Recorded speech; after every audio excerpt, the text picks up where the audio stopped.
listening to the X-Zone Broadcast Network, www.xzbn.net. Radio's authority on the world of the paranormal and the science of parapsychology, celebrating 25 years of broadcasting. Broadcasting around the world and to the great beyond.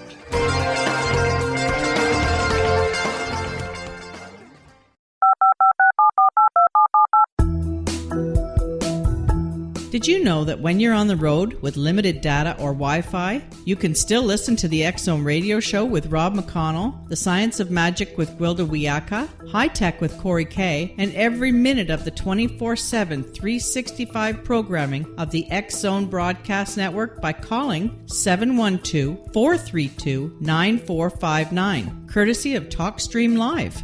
No smartphone, app, or internet needed. It saves your data plan, and it's free if you have unlimited minutes.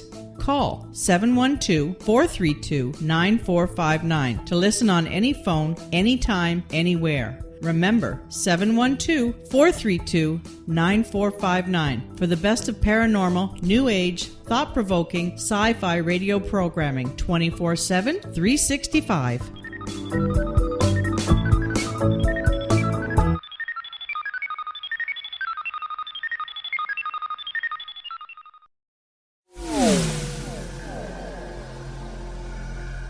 This is Kevin Randall. For nearly 30 years, I have been investigating the case of the Roswell UFO. I have interviewed hundreds of people and stood on the crash site. Now in Roswell in the 21st century, I have reviewed dozens of hours of audio and videotaped interviews, examined hundreds of files that relate to the crash, and have returned to Roswell in an attempt to put all that information into the proper perspective. For the first time in Roswell in the 21st century, I have made a dispassionate reevaluation of all that material and provide a new look at what happened. This is a book that clears away all the clutter that has hidden the truth for so long, strips away the various lies that surround the case, exposes the Air Force attempts at cover-up, and found a core of solid information that tells us all where the case stands today. Roswell in the 21st century will be available in just a few weeks. For more information, please visit my website at www.kevinrandall.blogspot.com.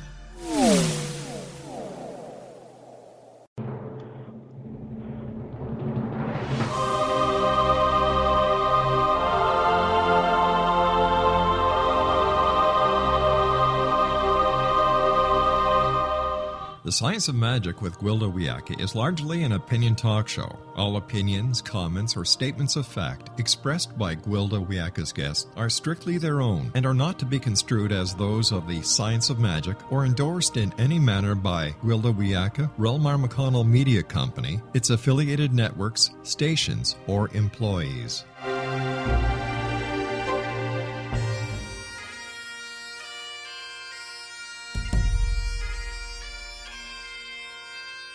Welcome to the Science of Magic with Gwilda Wiyaka, a program dedicated to uncovering the unified nature of reality and humanity's ever-evolving place as truly galactic beings.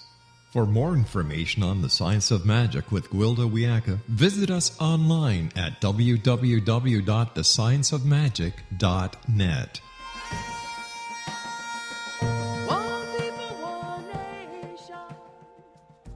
Welcome to the Science of Magic, a place where science and magic come together to transform fact into evolving truth. We're coming to you through the X-Zone Broadcast Network, www.xzbn.net, and can also be found on our website, www.thescienceofmagic.net. I'm your host, Gwilda Wiyaka. This hour we'll be exploring all of my relations. It's one of my fondest memories, though at the time I was not overly thrilled. I was on solo backpacking trip in my favorite area, the La Garita Wilderness in Colorado. It was 5 days into the trip without seeing another human being. One of the many things I love about the La Garita, outside of its amazing beauty, is its remoteness. I just crossed over the pass between Baldy Chateau and Stewart Peak. Still above tree line, it was over 12,000 feet elevation. Fighting for oxygen, I was totally absorbed in putting one foot in front of the other and feeling every ounce of the 60-pound pack. With great relief, I observed the tree line was not too far away, promising some welcome shade from the relentless sun. Then I saw the bear. I almost missed him. Although he was large, he was also black and nearly invisible in the shade of the trees. Discretion being the greater part of valor, I course-corrected to enter the forest at another spot. To my dismay, the bear followed, never letting me out of his beady-eyed sight. I was sure he could smell the food in my pack and could only hope he was well fed. The next hour was spent with my trying to get into the forest somewhere where he was not, and him following. "What do you want?" I finally shouted at him in total frustration. Suddenly, as if to answer my question, I felt his unabashed curiosity wash over me. I detected no malice, just wonderment. "Okay, fine," I finally relented. I was exhausted, hot, thirsty, and totally tired of being terrified. "Let's be friends. You just do your thing, and I'll do mine," I conceded, entering the forest as far from him as possible. For the next several days, my new friend shadowed me, but though he was never far away, he kept a polite distance and never threatened or approached. One evening, I caught him watching me hanging the food in a tree. "Bears climb trees," I almost heard him say. Yet he never did. It was my food, and he was my friend. In the time since that trip, I've made a point to befriend every animal I encountered. Many people as well. After all, they are all my relations. I found the secret is to understand those around you, totally accept them for what they are, but not put them in a position to hurt you or let you down. Offering others friendship instead of suspicion and fear has changed everything. About a month ago, while walking my dog, I heard the distinctive sound of a rattlesnake. I levitated just as he struck. I'd been about to step right on him. Whether by accident or on purpose, he missed. "Thanks for warning me and for sparing me, my friend. I'm sorry to have violated your space," I apologized. As unsettling as it was, I'm not afraid to go walking again. The snake is my friend and will always warn me before striking. However, I do make sure to see what's around me, as he will strike should I threaten to stomp on him again. He's my friend. I understand his nature. That's what friends do. The most transformative moment was the day I decided to befriend myself. Always overcritical of my own personal traits, tendencies, and actions, I tried to be the best I can be, but I felt I failed miserably. One morning I got out of bed with a normal litany going through my head. I forgot to return my daughter's call yesterday. What kind of a mother does that? I was too hard on the bookkeeper when she screwed up the books again. I could have done a much better job teaching the class the day before. I haven't done my clients justice, and so on. Stepping in front of the mirror to brush my hair, I saw the saddest face looking back at me. The strangest thought went through my head. Who wouldn't be sad if they woke up to such criticism every morning of their life? It's the first and only time I recall feeling sorry for myself. I decided right then and there to be my own best friend, to understand and accept myself exactly the way I am. It has changed everything. Our guest this hour is Carol Olivia Adams, the author of Awakening Friendship. She's an inspirational writer and intuitive counselor, and she's coached numerous clients through experience of fear, insecurity, and hope. After this commercial break, I'll introduce Carol, and we'll explore the meaning of friendship and how it can transform our lives. So don't go away. You're listening to The Science of Magic. Prior innovative episodes can always be found on our website, www.thescienceofmagic.net.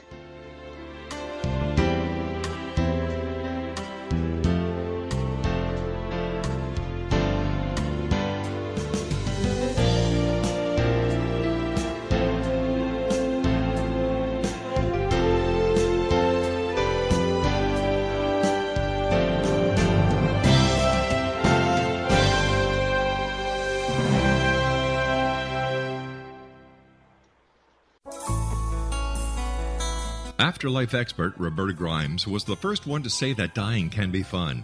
Now her best-selling book, The Fun of Dying, is available in stores worldwide. So if you wonder whether death ends life, how it feels to die, or what heaven might be like, The Fun of Dying was written for you. And if you have always been afraid of death, or if you worry that your life has no meaning, let The Fun of Dying ease your fears and bring new meaning to your life. Nothing said in The Fun of Dying is based on the teachings of any religion. Instead, Roberta draws on evidence to explain how death happens, how it feels, and what comes next. A lot of the best death-related evidence was produced in the first half of the 20th century. When it is put together with recent discoveries, it tells a consistent and amazing story. Roberta Grimes blogs and answers questions at robertagrimes.com. Her wonderful book, The Fun of Dying, is available on Amazon and at stores worldwide wherever books are sold.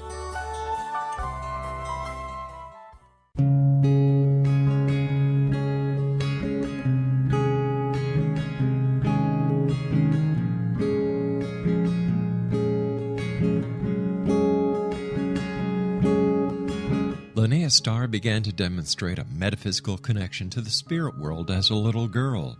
Her family noticed the connection, but it was a great-grandmother who told the family that Linnea was indeed gifted. The great-grandmother, who was also gifted, felt that Linnea had indeed inherited these attributes. It has been noticed that oftentimes such things are passed down through the generations. Linnea was also born with a caul, a thin white membrane across a newborn's face. Legend has it that if the baby is born with this caul, the child will have second sight, or what we call psychic abilities. Linnea Starr does past, present, and future, and has the gift of prophecy. It is written within scriptures that if you are able to give factual information and prophecies indeed come true, the gift indeed comes from the divine realm. Linnea Starr does large interactive groups as well as private gatherings. For more information on Linnea Starr or to contact Linnea for a one-on-one consultation, visit her website at www.linneastar.com. That's www.linneastar.com.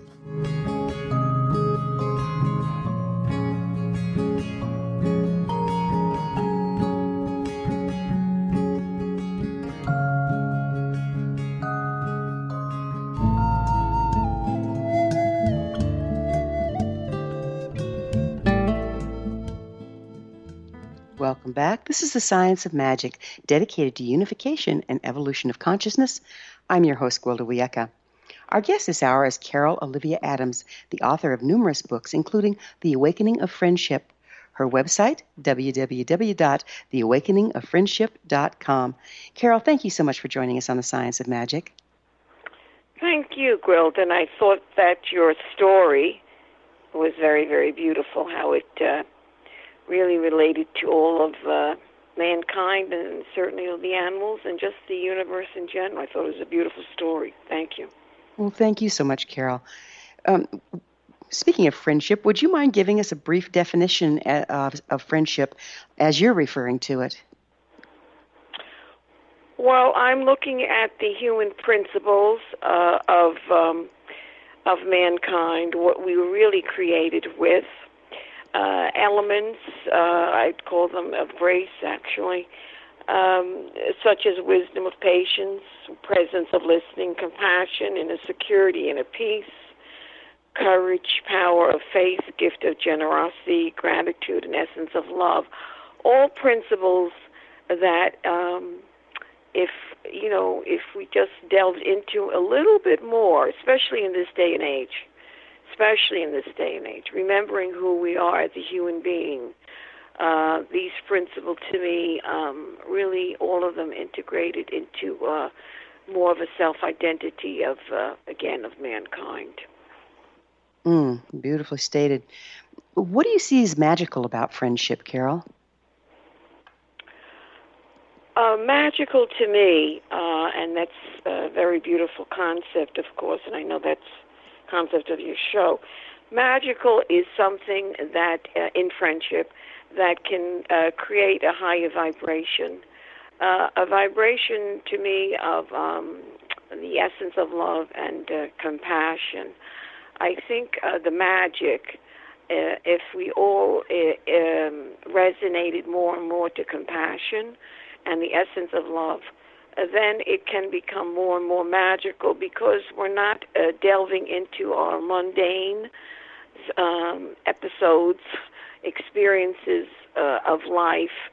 We're going on a much higher vibration, the vibration of God, so that we're the magic is that we're recognizing more and more everybody and the struggles that everybody goes through, whether it's finances, emotional, spiritual, physical, whatever it is, it's elevating our spirits.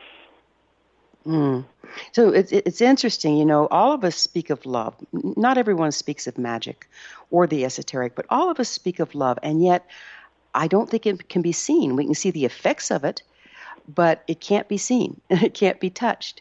So is that how you're referring to love and compassion as being magical? Yes, I'm referring to love, certainly on a partnership basis, but as well as even elevating, even more so, into humanitarian love, the collective consciousness of mankind, the compassion of all of us. And then as far as seeing it, visualizing it, we would see it more. We would maybe think less of destructive energy and seeing more of constructive energy. What we can all do for each other to elevate ourselves more in God's world, not in so much the physical world, but also remembering that we are in God's world and to follow the principles of the Creator. Oh, beautiful. You know, on a more mundane level, many people have problems making or keeping friends. What advice do you have for them? Well, I think as far as maintaining a friendship, understanding that person as a human being is very important. And that takes a lot of patience. And that certainly is the first chapter of my book, Wisdom of Patience. I think it's very, very important to understand where that person, is really coming from, that we all have a history. Also, a friend can come in and out of our lives at different times of our lives. As we evolve, maybe the friend that we have in this month may not fit into our framework in 1 year from now, and that's fine. But as far as maintaining a friend that fits into our concept of friendship, the human qualities, it certainly is the understanding of that person, allowing patience. I think one important, very important essence of it is listening. Because if we don't listen to somebody at this day and age, and this is becoming a very big challenge now, listening to the heart of another human being as opposed to texting each other. This is a very big challenge. Listening again, Yeah, that brings me to the next question. From televisions to cell phones, it seems like everybody has electronics between themselves and everyone else. And how do you feel this is affecting our ability to engage in deep and meaningful friendships? I think it's taking away from it. That's why I think this book is more important than any other book that comes out along that trail, because the technology is wonderful, of course, and information. But again, going back to the human heart, the human being that we are with inside of ourselves, the beating, the rhythm of who we are, that has no connection to a text. So unfortunately, I'm sure some of the listeners have seen this. People go out to dinner and one person is on their cell phone and the other is on their cell phone, and somehow they eat together. I have no clue how, but it's becoming more and more prevalent, and again, it's the information aspect is wonderful in what it can do, but it certainly is not taking or enhancing our heartbeat, our connection, or certainly compassion. Because people with cell phones, if you can visualize this, Gwilda and listeners, we're self-absorbed. It's a very self-absorbed process. There is no communication with that other person. It's totally self-absorbed. So enhancing that, or going with that concept, then when we're seeing or we're trying or engaging with a friend, that self-absorption might be part of their self-identity, their personality profile. They might have a harder time engaging to the other person. Certainly understanding the other person, giving them time, listening to that other person, compassion, even being grateful that that other person exists. What do you think is the most misunderstood thing about friendship? I'm sorry, misunderstood. Uh-huh. Well, one thing I think it's a great question, is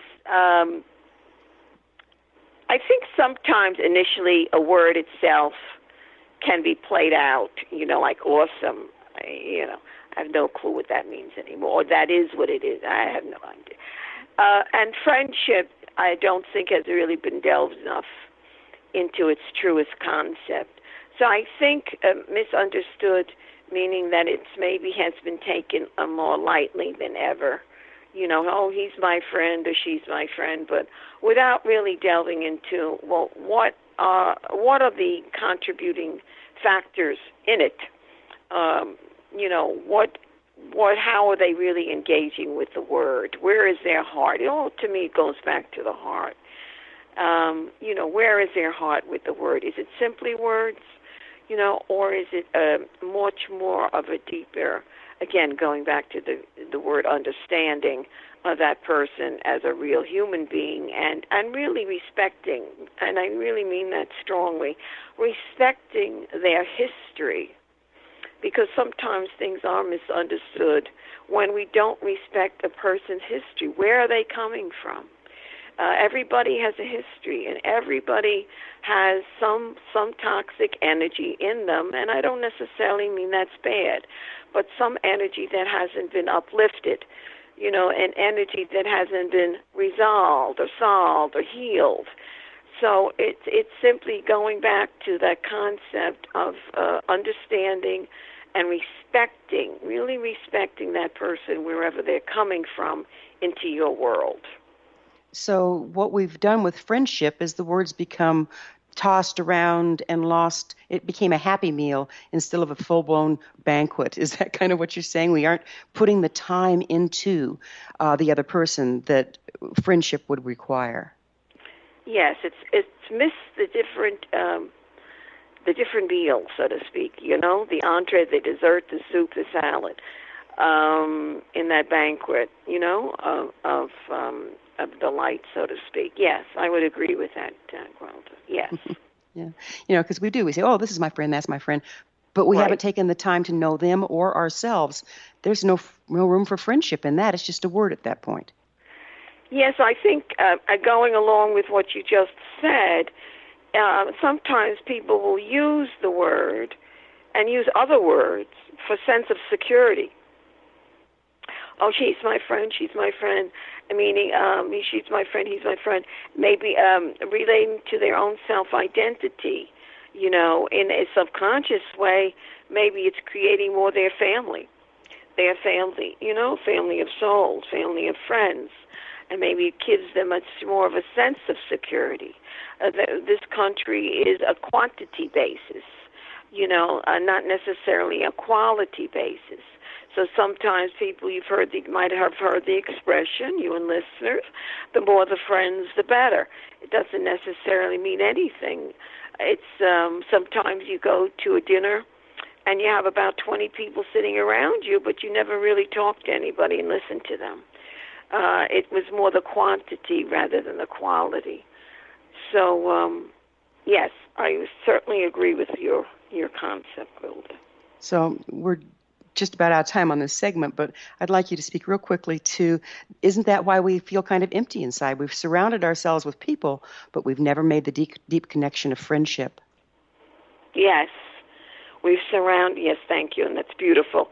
We've surrounded us with people and never really understood maybe the real concept of friendship and maybe how to work at it.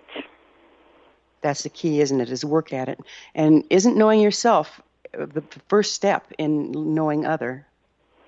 Yes, knowing yourself and knowing others. But I think, again, people come into our journeys, into our soul journey, if I may use that expression, at a certain timing in our lives where we also learn from them. They're giving us also lessons how we can grow our inner self and maybe how we can help them. And maybe once that lesson is learned, maybe that friend will move on. Maybe that at the same time was simply a messenger. Got it. We're going to have to take a quick break. Carol and I will return to our discussion after this short break. You're listening to The Science of Magic on the X-Zone Broadcast Network, www.xzbn.net. I'm your host, Gwilda Wiyaka. Previous broadcasts of thought-provoking episodes can always be found on our website, www.thescienceofmagic.net. We will be back, so don't you go away.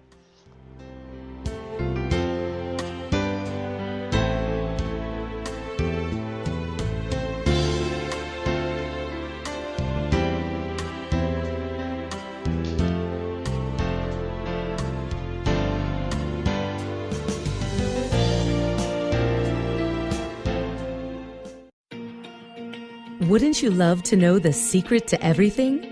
Well then, meet Dr. Kimberly McGeorge and her cutting-edge breakthrough knowledge that combines science with possibility. Dr. Kimberly brings real-life answers and healing to those open to alternative solutions. She teaches solution-based programs and classes that will change all areas of your life forever.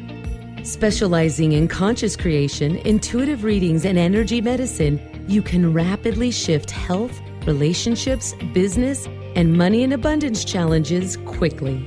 Receive her best-selling book, Secret to Everything, at no cost by going to secrettoeverything.com/X-Zone. That's right, transformation can start now. Just go to secrettoeverything.com/X-Zone and receive Dr. Kimberly's book for free.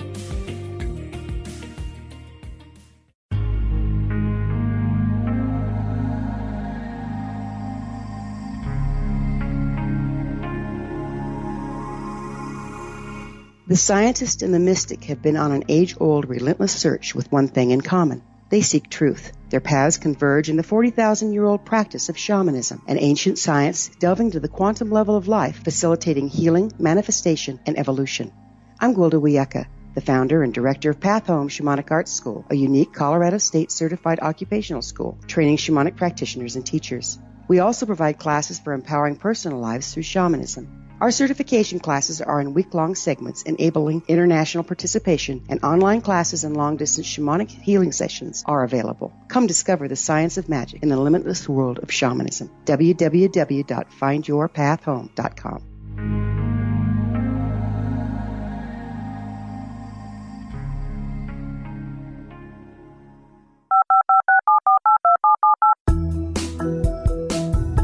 Did you know that when you're on the road with limited data or Wi-Fi, you can still listen to the X-Zone radio show with Rob McConnell, The Science of Magic with Gwilda Wiyaka, High Tech with Corey Kay, and every minute of the 24/7, 365 programming of the X-Zone Broadcast Network by calling 712-432-9459, courtesy of TalkStream Live. No smartphone, app, or internet needed. It saves your data plan, and it's free if you have unlimited minutes. Call 712-432-9459 to listen on any phone, anytime, anywhere. Remember, 712-432-9459 for the best of paranormal, new age, thought-provoking, sci-fi radio programming 24/7, 365.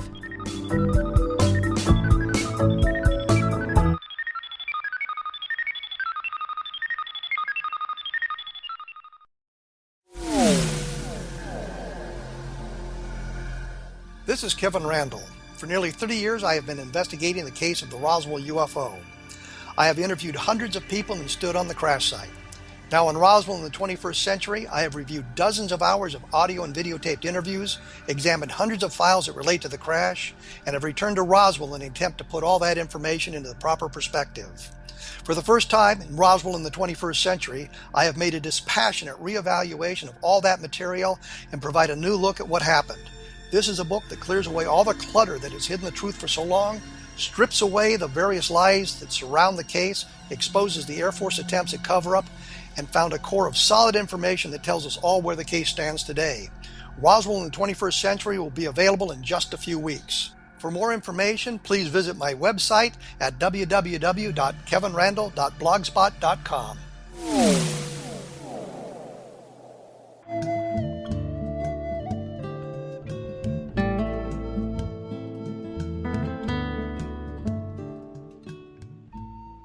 Welcome back. This is The Science of Magic, a place where magic and science come together to promote enlightenment. I'm your host, Gwilda Wiyaka. Our guest this hour is Carol Olivia Adams. Carol, let's move this into the professional arena for a little bit. I understand that you are an intuitive counselor and coach, and you work with clients all the time. So how do you use friendship in your practice? Well, it's developed, and it's on the phone. So sometimes I think when it's on the phone, there's no distractions, and you can get more. Again, I listen to voices very clearly, and I really speak to their soul. And so it's how do we develop it? Is certainly I'm offering a lot of the qualities that I speak of in the book, not on purpose, but it just came out. Such as patience. You have to be very patient with somebody on the phone. The most interesting, one of the most interesting clients that I've had were men that were in war, because I really learned a lot from them, and going back to the First Awakening, and going back to the concept of friendship. They had to learn a lot about being friends with their comrades. They learned how to protect one another, compassion, courage, listening. They had to listen, inner security, inner peace, gratefulness. I learned this men in service really taught me a lot, because they had to deal with the real gut of life. And many would want to come back, as you probably have heard, to war. They come home and they go back simply because, unfortunately, a lot of times they come home and their people in their home don't understand them anymore. Right. So they go back to their friends in war, where they're risking their lives. So these servicemen taught me a lot about a lot of these concepts. From A to Z, actually. Do you befriend your clients? Well, I don't initially. That's not. But actually, it develops into that. Yes. When I was studying psychology, one of their big things was you're taught not to befriend your clients, and that a therapist should keep professional detachment. Would you speak to this? Mm-hmm. That was also my background, psychology. I think, and I can also relate to that as far as doctor-patient, which is in my book, one of the chapters, where the doctors aren't supposed to be create any friendship with their client, with their patients, where they're supposed to really, have the session and then walk, the other way. That's why I think Dr. Bernie Siegel's book is monumental, Love, Medicine, and Miracle. Yeah. He's been on my show several times. My show's called Health is Wealth. And he didn't believe that you should walk away. He treated his patient as a human being, as a potential friend. So it's developed over the years with my clients, that they have become friends with me. They want to see me. They visit me.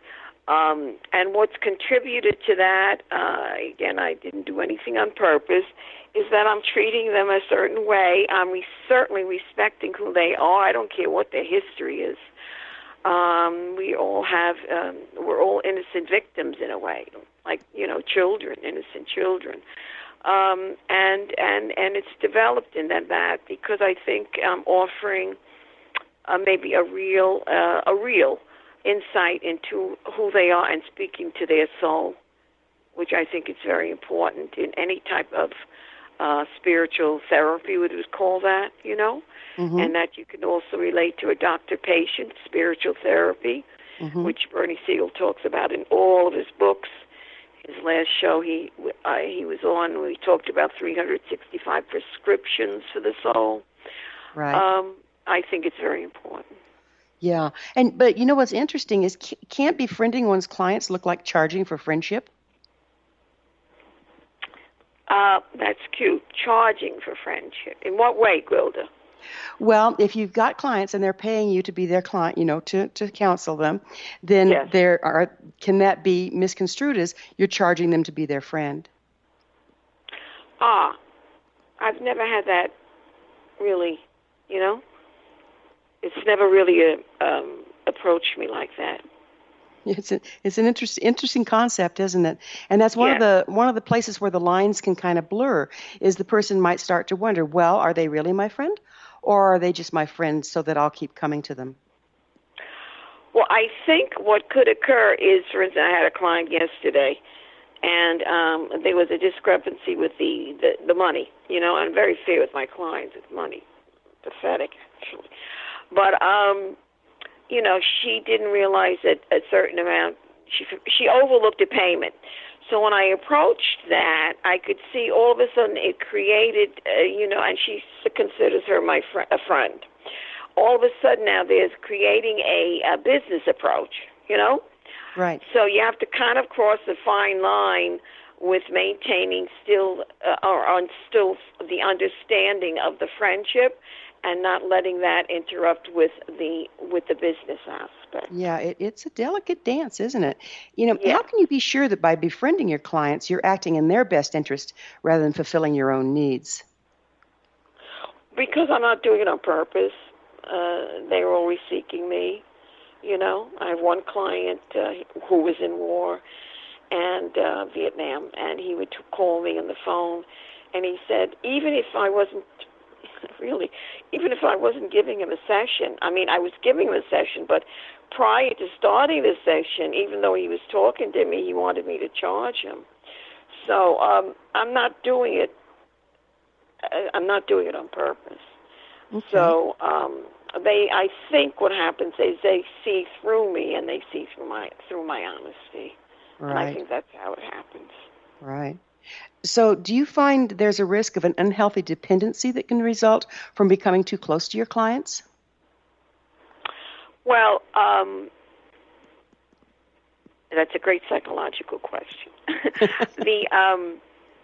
I don't see the dependency developing because it's not as frequent, I think a dependency can develop between anybody in life, client, no client, patient, if it's a consistency, and when that person you feel, quote, really, really needs to speak to you and only you and only,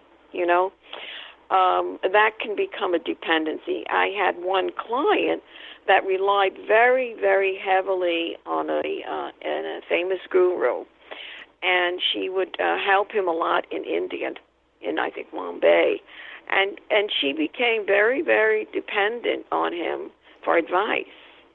But when he wasn't around, when she had a situation that was very, very discomforting to her, when he wasn't around, she realized that which was interesting, she had to withdraw from being so, if we want to call it, dependent on him, and realize more and more her own self-empowerment.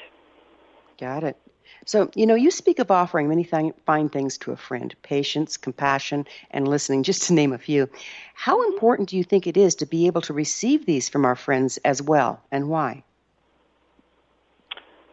I think it is friendship, whether it's through a whatever scheme we're talking about. I think it is important.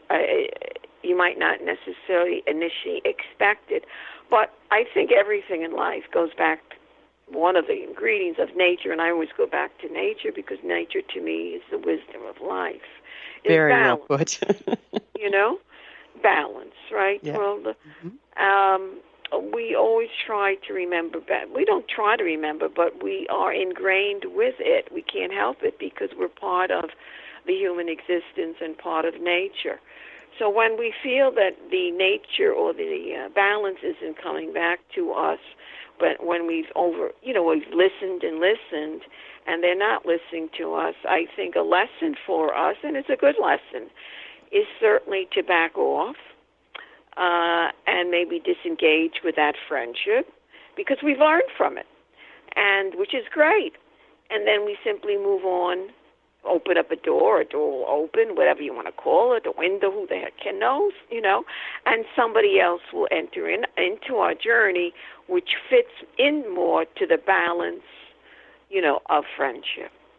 Beautifully put. So do you see that sometimes we might be carrying wounding that makes us unavailable to receive, and therefore somebody might be trying to put their half up, but we're not picking it up? Well, yes, I think, and I think you said wounded, right? Mm-hmm. That is a very, very a powerful concept, because some people have been wounded much more than others and haven't healed. And I've seen this, some people have gone to therapists for years, but I haven't seen any changes. Mm-hmm. And that's why I really believe in spiritual therapy as well.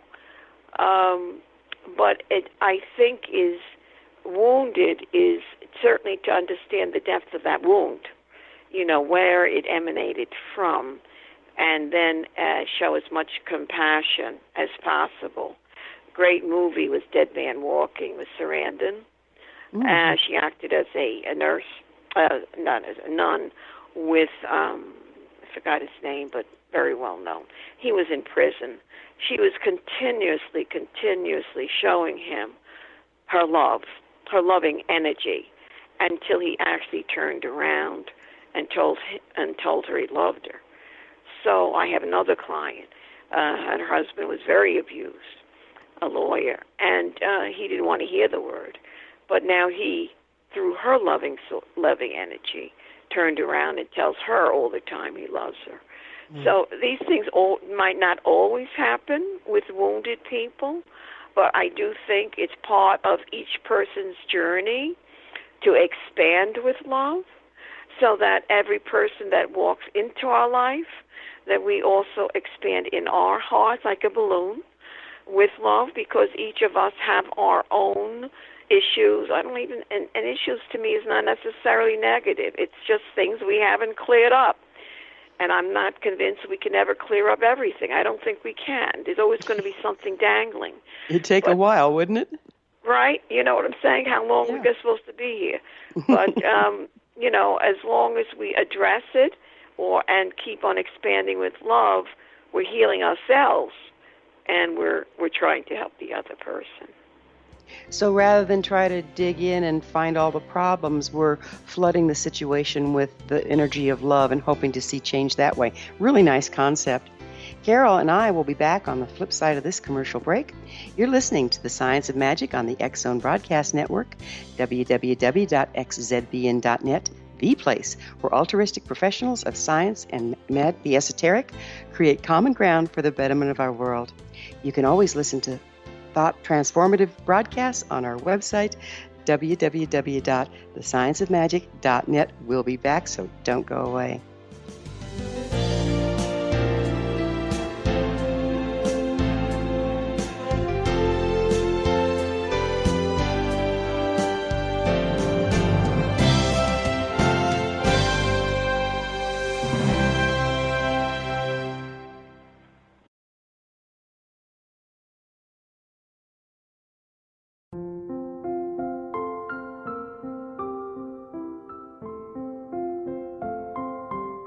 I am Dr. Carl O'Helvey, founder, president of a new cancer foundation focusing on evidence-based physical, mental, and spiritual interventions, including natural cancer cures, prayer, meditation, affirmations, nutrition, and other related holistic cancer prevention and cure modalities.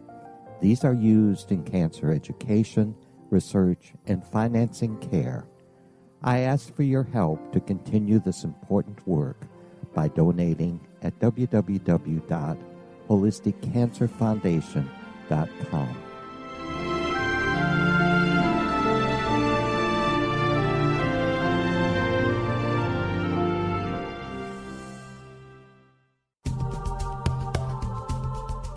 If you enjoy reading a good mystery with a touch of the paranormal, then you'll love From Out of the Woodwork by William S. Peckham. Sean Kennedy, a Toronto contractor, buys derelict houses, guts them, and turns them into multi-family dwellings. When Sean buys 29 Livery Lane, a century house in ruins, and starts the renovation, the house fights back. He is visited by ghosts of owners past. His visions are triggered by touching an oak mantle, reading a faded letter, opening an old locket, or opening a brand new casket in the basement. These visions will take you on a trip across southern Ontario from Niagara Falls to Toronto to Kingston. From Out of the Woodwork is now available in paperback and on your favorite electronic reader. To order your copy of From Out of the Woodwork, go to www.williamspeckham.com. That's www.williamspeckham.com.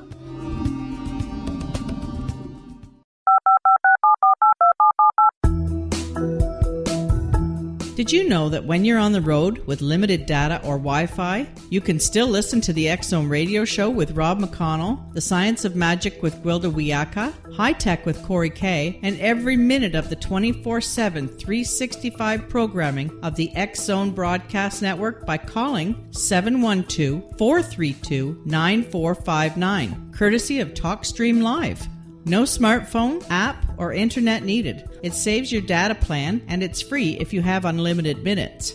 Call 712-432-9459 to listen on any phone, anytime, anywhere. Remember, 712-432-9459 for the best of paranormal, new age, thought-provoking, sci-fi radio programming 24/7, 365.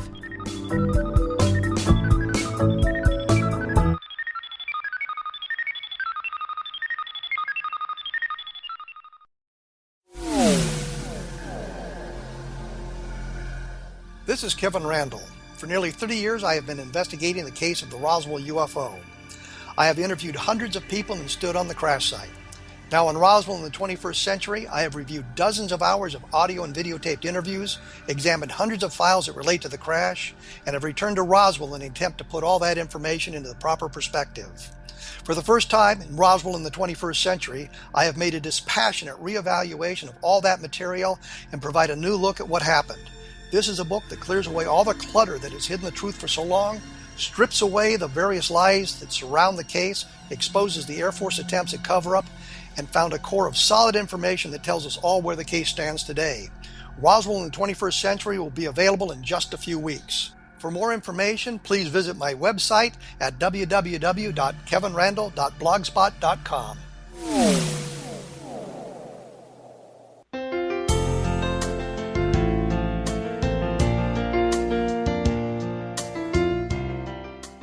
Welcome back. This is The Science of Magic, bringing together gifted people of service to the world. I'm your host, Gwilda Wiyaka. Our guest this hour is Carol Olivia Adams, author of The Awakening of Friendship. Carol, there's many kinds of friendship as far as I've seen. Would you discuss that? You know, all friendships aren't created equal and they have different purposes. Would you mind speaking to that? Yes, there are many types of friendships. One is, of course, a romantic friendship. You know, my partner, quote, is my best friend. You can have, of course, a very good friend only interacting in business that you trust. Trust is another big issue with friendship. You trust that person in business. You have your own show, Gwilda. I'm sure you trust the people on the radio station. You have a friendship. A business friendship. You can have a spiritual friendship. People that you connect with know a certain understanding of how, it's almost like a certain language, you know, a language that you both understand. You can have many types of friendship. It's really, you know, and whatever resonates to where you are in your life at this moment. I always look at the pie, the pizza pie. There's different sections in the pie. You know, one is emotional, physical, spiritual, financial, sexual, whatever you want. There's many, many sections in that pie. And at this time of our life, maybe the emotional friendship is more important than the spiritual friendship. You know, it's where that soul is evolving at the moment. So we kind of tend to be drawn to the friends that are at the same frequency we are so that we can support each other on our path? I would say so. Yes, yes. I think it's drawn to us if by a higher source, because if you notice, sometimes we don't know how somebody enters into our journey, and that time they're a messenger for us. So I would agree with that. Yes, Gwilda. Do you think that friendships can replace family? Yes, definitely yes. The book actually, subtitle is Spiritual Journey, Embracing a Family of Friends.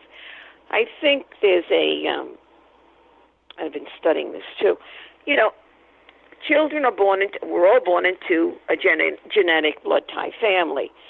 But I continuously see this, that a lot of us are not nurtured by our one parent or two parents, not the way that we would have liked it to be. And that is nothing unusual. Sometimes we simply that soul picks that blood tie because maybe there's other people around that genetic family or friends that walk into that realm of our situation. So I think it's more, yes, it's a replacement, but simply more, to me, it's simply another source of a family because we choose our friends. And to me, it sometimes can be even called a higher calling because we're choosing them. Our family members, we didn't choose. We're sitting opposite Auntie Susie over there in Thanksgiving, and we're hoping she chokes on the drumstick. You know, we've had those we drive 5 hours to get to I don't know where just to be one day for Thanksgiving, you know, and we can't stand the food, you know. So, again, a friendship is, to me, a family. And that family can, as I was saying, change from time to time as we evolve, change time to time. And that's part of life. One constant thing of life is change. Yeah, that's the truth. Yeah. You know, we're not always supposed to be in the same tradition of things. Things move on. Everything in life moves on. The water, even though it looks still, there's always going to be a ripple. So everything is change. And I think friendships can be another source of family members. Yes.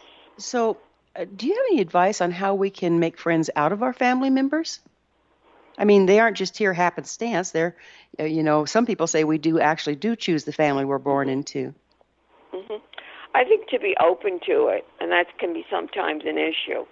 A lot of times I've noticed people in blood tie families, that's their sense of security. And they really don't want to extend them, again, going back to their hearts to other people, because they feel secure, good or bad, you know, in that family structure that they think they can lean on. But that family structure might not always be the best person they can, quote, lean or become, as you had commented before, with the concept, be dependent on. So sometimes it creates this dependency which is unwarranted. So it's a matter of being open to other sources of just people, human beings. You know, and the more we are open to other people, we're more, I think we're opening more to a truer framework of a family that connects to who we are. At this time, because we do change, and families tend to try to secure us where we are so that the structure stays in place. Have you found that? Yes, they tend to. Well, in my case, I guess that's why I'm so sensitive to this. My parents died when I was young, so I was forced to create my own family of friends, and that's probably why I wrote one of the reasons. But yes, a tendency to get stuck, and because again, security. Right. There's false security out there. The security really relies on that soul, that person, the person's heart. Even if you're in a partnership, the security is not necessarily that partner, you know, but it's within yourself. Yeah, and the more you get into yourself, the more courageous you'll be. Let's talk a little bit about friendship and agenda. What do you think are the hidden agendas that can prove to be pitfalls in developing healthy friendships? Such as, what would you say with that, Gwilda? What Well, agenda? just let's say if let's say I decided I wanted to make a family out of my friends. And that's okay if they're in agreement with that. But what if that's not the kind of friendship they want? I come into the friendship with an agenda. I want a family. And that may not be their agenda. So how do we work around that sort of thing? You go to other people. In other words, they have to fit into your loving energy, to your source, right? Your soul, your source. So if the pitfall would be if they're not, and obviously in agreement, or if they're not giving you the compassion, the patience, the listening, concepts that I speak of in the book, The Awakening of Friendship, then that could certainly be a pitfall, because I think sometimes the initiation of that sounds wonderful, as you had mentioned. We would like it, but it doesn't always mean that it's going to become, So being in tuned, I think, is very important. And if it doesn't fit in, that's fine. There's other people. How can we assume that we're being the friend another person needs rather than the friend that we'd like to have? Well, I think compassion would be a very very big factor, because I think compassion does show a lot as far as who that person is, because compassion takes time out to listen to somebody. It's not a weak nutrient, spiritual nutrient, so to speak. It takes time out. I think compassion and listening are very, very big factors in deciphering whether that human being might be balanced with our energy force of creating a friendship. Okay, so in other words, you're kind of, what do I want to say, giving them the test up front. Yeah. You be compassionate, but you see if things are aligning with what you need and what they need? Yes, I mean, you're not kind of doing it on purpose. You're extending your hearts, in conversation. And in conversation, as you learn more, as you speak more to another human being, another person that you call at that moment a friend, if they're not engaging with you and showing you something, that feels might fit into your heart. Everybody has different elements of compassion or vibrations from 1 to 10. Some people feel deeper than others. Some people are more cerebral than others. So we're talking about on that heart level, because compassion is more heart. If that person's heart doesn't have that intensity, the level of vibration that you would need, I think you need to really back off a little. What's the wisdom, and we're about to run out of time, but what's the wisdom of being able to meet people where they are rather than expect them to come to where you are? The wisdom of meeting people of where they are. In other words, shifting your frequency to match a person, different people that are friends. Well, I hope I understand you, understanding where they're coming from, and then building up on that. If you understand more the root of who they are, then you could build up with that. And certainly love. A loving friend, and I have this in my book, and I think it's interesting, or I hope the listeners and you appreciate. A loving friend creates more healing to our total being than 1,000 pills. Beautiful. Carol, I'm sorry. Time has flown and we're out of it. But thank you so much for being on the show. Our guest this hour has been Carol Olivia Adams, the authors of numerous books, including The Awakening of Friendship. Her website, www.theawakeningofriendship.com. This has been The Science of Magic. Remember, you can always listen to past thought-provoking episodes on our website, www.thescienceofmagic.net. Until next time, dear ones, may you be blessed with knowledge and comforted with love as you unite with all your relations.